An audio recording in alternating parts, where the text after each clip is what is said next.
I put Starlink on my boat.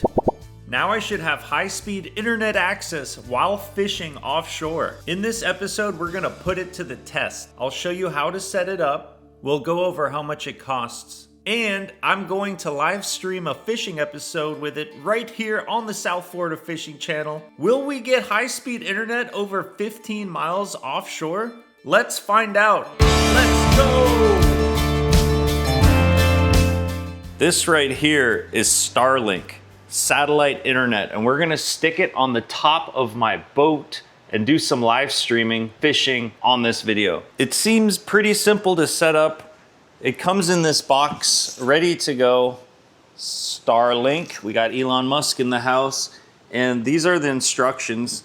Essentially, there's three parts: your satellite receiver, your modem, and then your power supply, which we have our satellite receiver. This is going to link to the satellites, and we're gonna stick that onto the top of my boat.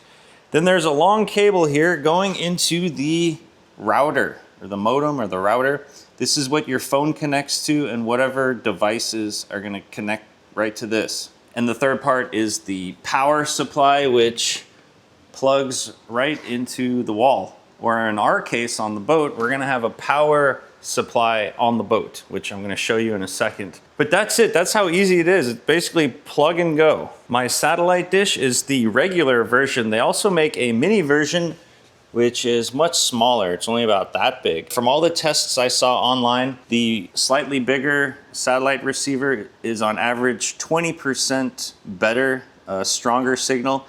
And I wanna do some live streaming, so I decided to go with this slightly bigger dish just to play it safe. Let's take a look at the different packages offered by Starlink and how much they cost. Now on their website, they mention up to 350 megabytes per second speeds in the US, which for satellite is mind-blowing. How they do that through satellite? But does it actually work is the question. So that's what we're here to find out. There's two different packages. There's residential and there's roam. I went with the roam package. The difference is residential, when you're in the Starlink app, you have to set your address, and then apparently it only works in that area. So if you were to go camping, every time you move spots, you have to change your address, which is fine because you can change your address an unlimited amount of times. If it works while on the road, I'm not 100% sure. And that is why I just decided to go with the roam package, because I know with roam, it works anywhere and it works on the go while you're underway. As you're gonna see in this video, we use Starlink while running over 40 miles an hour on the boat. And when you click the order now button, it's gonna open up a screen that shows you the different packages available. The first thing is you want to select what kind of satellite receiver you want to use. There's the mini, which costs $499.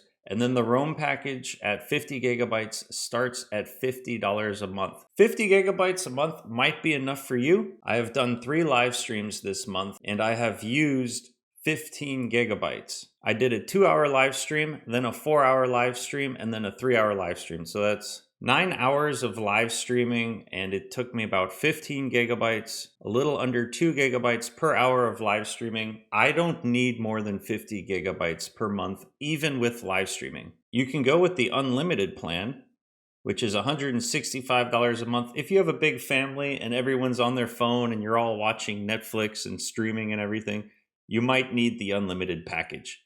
But for me, by myself, I'm pretty good with just the 50 gigabytes. I haven't even hit 50% of my limit this month, and the month ends in 2 days. I didn't go with the mini though, I went with the standard, which is actually cheaper than the mini at $349. And from all the tests I've seen people do online, it seems that the standard on average has about 20% higher upload and download speeds than the mini. Now it is about twice as big, maybe even a little bit bigger. It's still pretty small. It fits on top of my boat, no problem at all.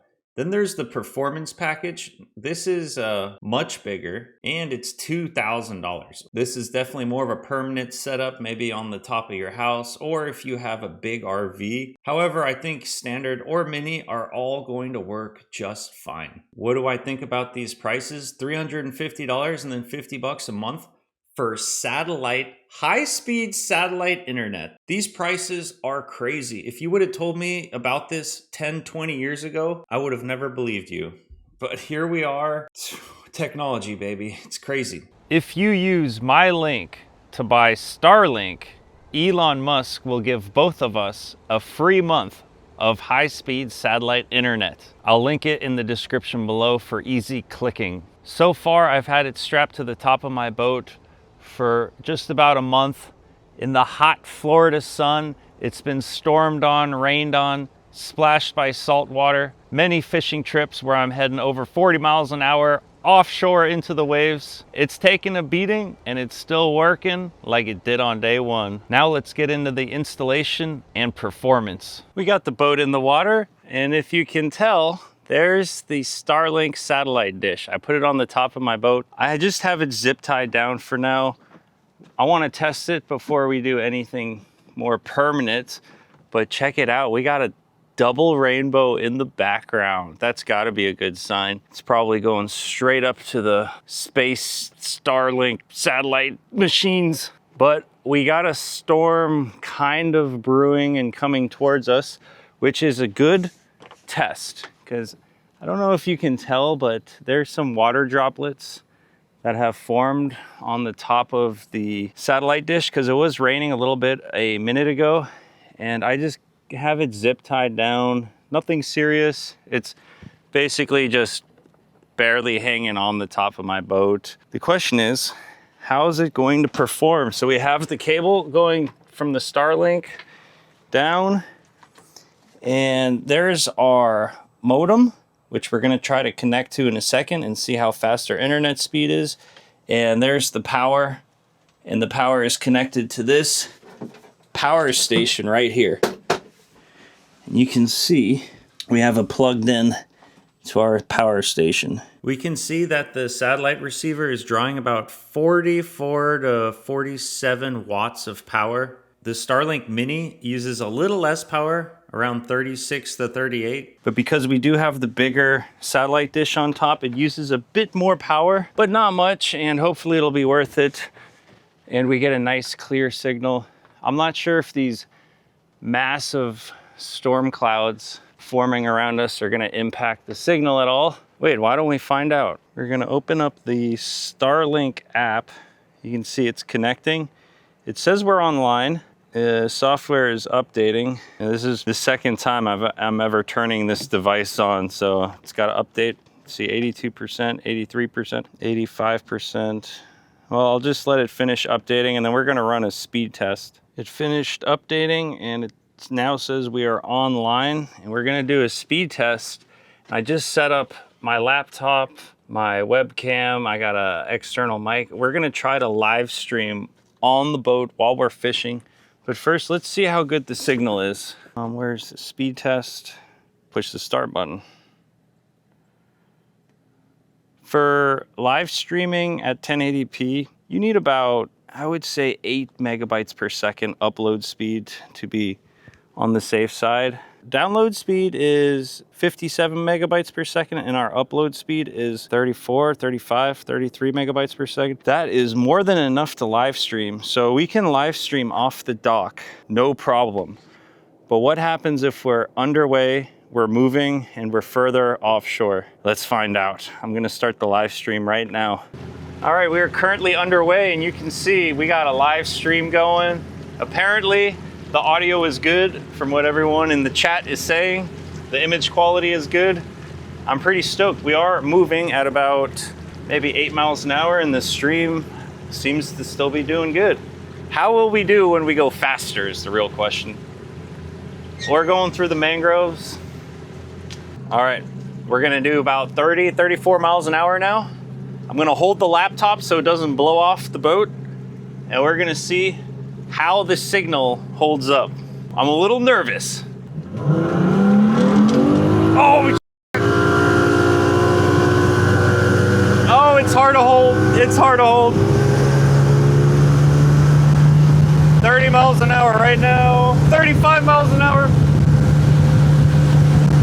38. Let's do 40. 40, 42. 43. I could go faster, but I think we're gonna, that's good. Woo. I think we had good signal that whole time. Very clear the whole way. Damn, 40 miles an hour and we still had clear signal. We're doing like 43 miles an hour actually. That's pretty sick. We're driving down the creek now. Oh, this Starlink actually held up pretty good. Even though we were traveling 43 miles an hour, the Starlink doesn't seem to have budged much. Just a few zip ties holding it on up there.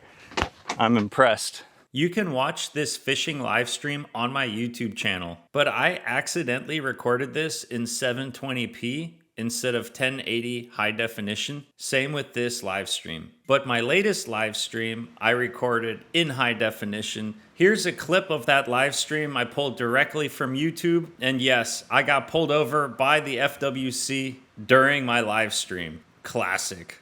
In the Starlink app, you can see my data usage, currently at 16 gigabytes for the last 30 days. There's 3 spikes for the 3 live streams. And if you're on the 50 gigabyte plan and you go over your data plan, they will charge you an extra $1 per gigabyte, which isn't too bad. Now for the real test, we head over 15 miles offshore, off the coast of the Florida Keys, right off Key Largo, and turn on the Starlink. All right, I don't know if you can tell, but we're about 15 miles offshore. There is no land in sight. And if you look at my phone, it's currently in SOS mode, which means I have absolutely no signal out here, but we just plugged in the Starlink. Let's see if we can't get some internet. Okay, the Starlink is turned on. It's connecting. Wait, what does it say when you connect? It says calculating orientation. Let's see what happens. Determining alignment. Sometimes it takes like up to a minute for it to connect to all the satellites. All right. It says we are online, so it did connect, but what is our speed? Let's do a speed test. No flipping way. Where it's 58, 57, 60 megabytes per second upload speed. That's really good. Nice. Or I mean, that's download speed. 73. All right, here we go. Upload speed. 56, 48, 45. So to live stream, you need between 6 to 8 megabytes per second for a decent stream, and we got 50. Wow. Look at that. We are no land in sight, in the middle of the ocean, with 50 megabytes per second upload speed and 73 download speed. We can watch our favorite movie out here. Starlink officially says that you should get signal within 10 miles from land, so 10 miles offshore. And we got signal over 15 miles offshore. And when I was live streaming, I was talking to some of y'all and was told that Starlink was working on their boats to 40, 50, 60 miles offshore, they were getting signal. I can 100% recommend Starlink for you. And if you found this video helpful, please hit the like button. For some reason, YouTube has been shadow banning me or something. Maybe it's just because I've been catching small fish. But I plan on doing big adventures, bigger fish, more fishing live streams, and we're gonna take this channel to freaking space, Elon Musk style. So please do consider hitting that subscribe button. If you wanna get yourself some Starlink, check the video description for the links, and I'll catch you guys on the next one. Cheers. Big shout out to this video's sponsors, Boat Daddy. Find people with boats, events around you, and cool spots on the water. Download now in the Apple and Google Play Store. TampaClothing.com, full print custom jerseys, cut printed and sewn right here in Florida. You can't beat their quality and prices. PCFun.com, premium fishing gear at a low cost. Get 20% off on their website using my code SFFC20. If you want to support the South Florida Fishing Channel, contact me at Heiko at southfloridafishingchannel.com. Shout out to all our fishing club members. As a club member, you can win prizes on our live stream every week, and you get access to our live chat where you can talk to other members and myself. Thank you all so much for watching this video to the end. Till next time, cheers.